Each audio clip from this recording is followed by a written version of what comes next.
বিসমিল্লাহির রহমানির রহিম। সবাইকে আমাদের এই চ্যাপ্টারে বা এই ভিডিওতে স্বাগতম। আজকে আমরা যেটা শিখব সেটা হচ্ছে যে ট্রান্সট্রাক্ট কোয়েরিতে আমরা রিট্রাই সম্পর্কে কিছু কাজ দেখব বা কাজ আমরা শিখব।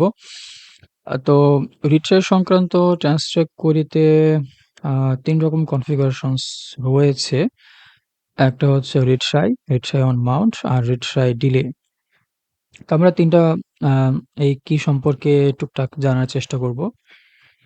আচ্ছা, তো আমরা আমাদের আগের কোডে চলে আসি। এখানে আমরা এখন যে কাজটা করব, সেটা হচ্ছে আমরা আমরা স্টেল টাইমকে রিমুভ করে দেই। আর আমরা এখানে আ ডিলেটা থাক, আমাদের দরকার নেই। আমরা যেটা করব, আমরা ম্যানুয়ালি একটা এরর থ্রো করব। যেহেতু আমরা রিট্রাই করতে চাচ্ছি, তো আমরা এররটা থ্রো করলে আমরা বুঝতে পারবো। আচ্ছা, আমি এররটা থ্রো না করে আমি হচ্ছে এখানে একটা চেঞ্জ করে দেই। আ এমন একটা URL দেই যেটা হয়তো এক্সিস্ট করে না।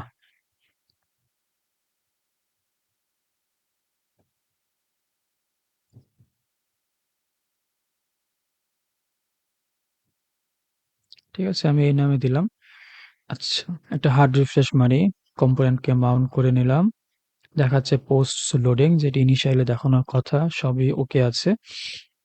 তো বাই ডিফল্ট রিঅ্যাক্ট কোয়েরি বা ট্রান্সট্যাক কোয়েরিতে যেটা হয়, রিট্রাইটা এনেবল থাকে এবং যতটুকু আমি জানি বা মনে আছে সেটা হচ্ছে যে এই ডিফল্ট কাউন্টটা যে সে কতবার রিট্রাই করবে সেটা হচ্ছে ৩ বার।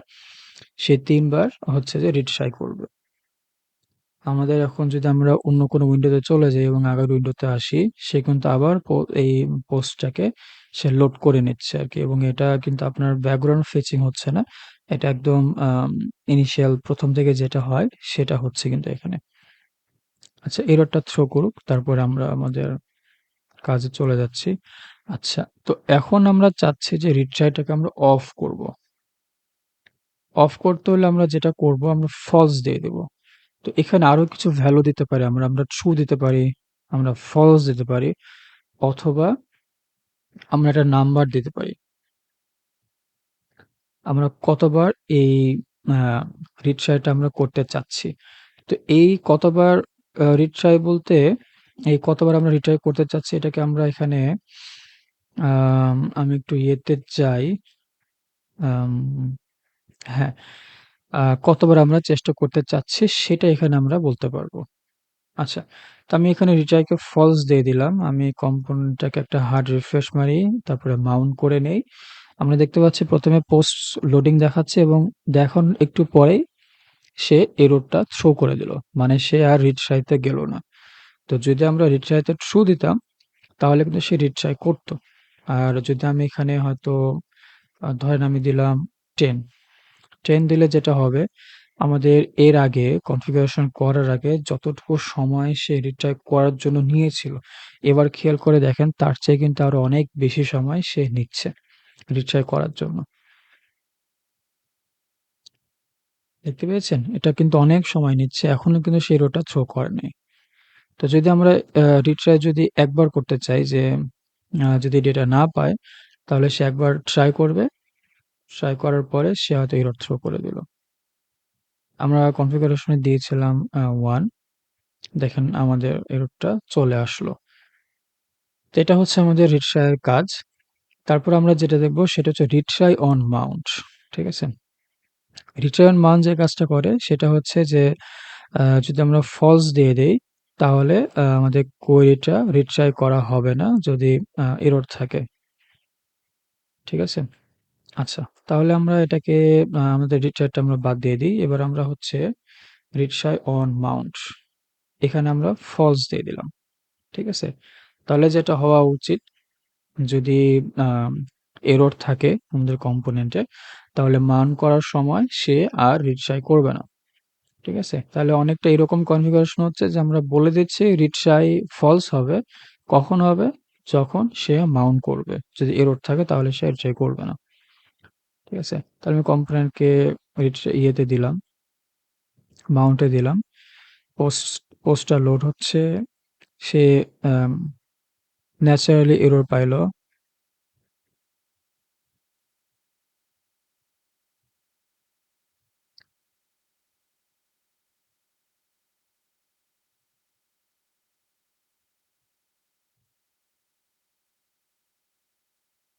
এখনো আমাদের এরর মেসেজটা ডিসপ্লে হয় নাই। তাহলে আমরা এখানে রিটার্ন মাউন্ট আমরা হচ্ছে যে ট্রু দিয়ে রাখি। ঠিক আছে? ট্রু দিলাম, কম্পোনেন্টটাকে মাউন্ট করলাম, পোস্ট লোডিং দেওয়া আছে। তো সেখানে কি করছে? সে হচ্ছে রিট্রাই করছে। কারণ আমি রিট্রাই অন মাউন্টেড ট্রু দিয়ে রেখেছিলাম। সে যখন কম্পোনেন্টটা মাউন্ট করবে, যদি এরর থ্রো হয় তাহলে সে রিট্রাই করবে। আচ্ছা, এবার আমি হচ্ছে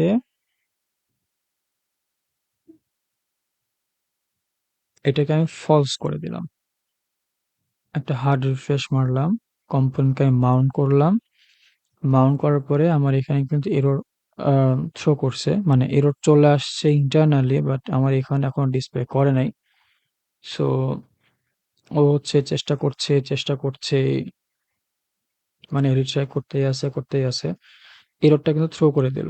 আনমাউন্ট করলাম, মাউন্ট করলাম। দেখেন, ও কিন্তু যেহেতু এররটা থ্রো করছে, ও কিন্তু আর পরবর্তী মাউন্টে সে কিন্তু আর এররটা থ্রো করছে না।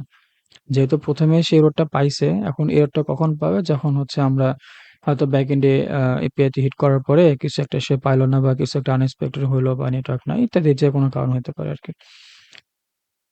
তো এটা হচ্ছে আমাদের রিটশাই অন মাউন্টের কাজ। যদি আচ্ছা, আমরা আরেকটু চেঞ্জ করে দেখি, আরেকটু পরিষ্কার হওয়ার জন্য। এখানে কিন্তু আপনি দেখছিলেন যে আমরা এরর থ্রো করার পরে মাউন্ট আনমাউন্ট করলেও কিন্তু এররটা রয়ে গেছিল। সে কিন্তু রিট্রাই করছিল না। তাহলে আমি এখানে রিট্রাই অন মাউন্টেড ট্রু দিয়ে রাখলাম। একটা হার্ড রিফ্রেশ করি, মাউন্ট করলাম। মাউন্ট করার পরে লোড হচ্ছে। যেহেতু আমরা এপিআইটা ইউআরএলটা ভুল দিয়ে রেখেছিলাম, সো জেনারেলি আমরা জানি এরর থ্রো করবে। আমাদের একটু সময় লাগছে। আচ্ছা, এররটা কিন্তু থ্রো করে দিল। এবার আমরা আনমাউন্ট করলাম এবং মাউন্ট করলাম। দেখেন, এবার কিন্তু প্রত্যেক মাউন্ট আনমাউন্টে সে কিন্তু রিট্রাই করছে। তো যখন আমরা আমাদের রিট্রাই আনমাউন্টটা যখন ফলস ছিল, তখন ১ম এ একটু সময় নিয়েছিল, কারণ সে রিট্রাই করছিল। যখনই সে এররটা থ্রো করলো, তখনই কিন্তু আপনার মাউন্ট আনমাউন্টে সে কিন্তু আর এটা ফেস করছিল না। তাহলে এটা হচ্ছে আমাদের, তাহলে রিট্রাই আনমাউন্ট চলে গেল। এবার হচ্ছে রিট্রাই ডিলে। এখন এই যে ধরেন আমাদের রিট্রাইটা করছে প্রত্যেকটা ফেইলারে, তো সে আসলে প্রত্যেকটা রিট্রাইয়ের ভিতরে কত সময় আমরা ডিলে রাখতে চাচ্ছি, এইটা হচ্ছে আমাদের এখানে আমরা চাইলে স্পেসিফাই করতে পারবো। তো এখানে আমরা আহ, কয়েকভাবে ডিফাইন করতে পারি। আমরা হচ্ছে নাম্বার বলে দিতে পারি যে আমাদের এখানে কত সময় পর পর হবে, বা আমরা চাইলে এখানে ফাংশন ডিফাইন করতে পারি। ঠিক আছে? তো আমরা আমরা খুবই সিম্পলি এখানে নাম্বার ডিফাইন করে দিই। দেখেন, এখানে কিন্তু আছে যে রিট্রাই ডিলেতে যদি টাইপস্ক্রিপ্টে আপনি করে থাকেন, দেখেন এখানে ইয়ে আছে যে নাম্বার হইতে পারে, বা আমাদের এরকম একটা ফরম্যাট হইতে পারে আরকি। যে আমি রিট্রাই অ্যাটেম্পটা বলে দিচ্ছি কতবার আ ট্রাই হবে, এবং আমি যদি কাস্টম কোনো এরর আ দিতে চাই, যে রিট্রাই মানে এররের রিজনটা, সেটা আমি এখানে দিতে পারি। আচ্ছা, তো আমি এখানে রিট্রাই ডিলেতে আমি হয়তো ১০০ দিলাম। হার্ড রিসেট করি। মানে হার্ড রিফ্রেশ করি, মাউন্ট করলাম। সে রিট্রাই করছে, এবং প্রত্যেক রিট্রাইটা আমার ১০০ মিলিসেকেন্ডের ভিতরে সে কিন্তু করছে। এখন আমার এররটা খুব একটা বেশি সময় নেয় নাই। দ্রুতই চলে আসছে। বাট এখন যদি আমি একটু বেশি সময় দেই, ধরেন আমি হচ্ছে ১০,০০০ দিলাম, মানে ১০ সেকেন্ড দিলাম। একটা হার্ড রিফ্রেশ করি, মাউন্ট দেই। এখন খেয়াল করবেন, আমার এই রিট্রাই ডিলেটা যেহেতু বেশি দেওয়া আছে, সেহেতু আ একটা দীর্ঘ সময় পর, পর সে কিন্তু রিট্রাই করছে। এখনো কিন্তু আমার ডেটাটা লোড হয় নাই। যদি ৩ বার সে রিট্রাই করে, এবং প্রত্যেক রিট্রাইয়ের ডিলে যদি ১০ সেকেন্ড করে হয়, তাহলে জেনারেলি প্রায় ৩০ সেকেন্ডের পরে অন্তত আমাদের এই ডেটাটা, মানে এররটা থ্রো করার কথা, ডিসপ্লে করার কথা। তো মোটামুটি একটা আইডিয়া পেয়ে গেলেন যে আমরা রিক্সায় রিলেটেড কি কাজ এখানে করতে পারি। এখন যেটা হবে, আপনাকে এই ৩ টা বিষয় নিয়ে অনেক প্র্যাকটিস করতে হবে, এবং আপনাকে বুঝতে হবে যে আসলে এই কনফিগারেশন গুলা কোন সময়ে ব্যবহার করলে আপনি একটা আ অপটিমাইজড ভাবে আপনি জিনিসগুলো ব্যবহার করতে পারবেন, এবং আপনার কোডের পারফরম্যান্স গুলোকে আপনি আরো বাড়াতে পারবেন। ঠিক আছে? তাহলে আজকে এ পর্যন্তই। আমরা পরবর্তী ভিডিওতে আরো কোনো কনফিগারেশনস বা আরো কোনো ফিচার নিয়ে আমরা আলোচনা করব। ততক্ষণ সবাই ভালো থাকবেন। আল্লাহ হাফেজ।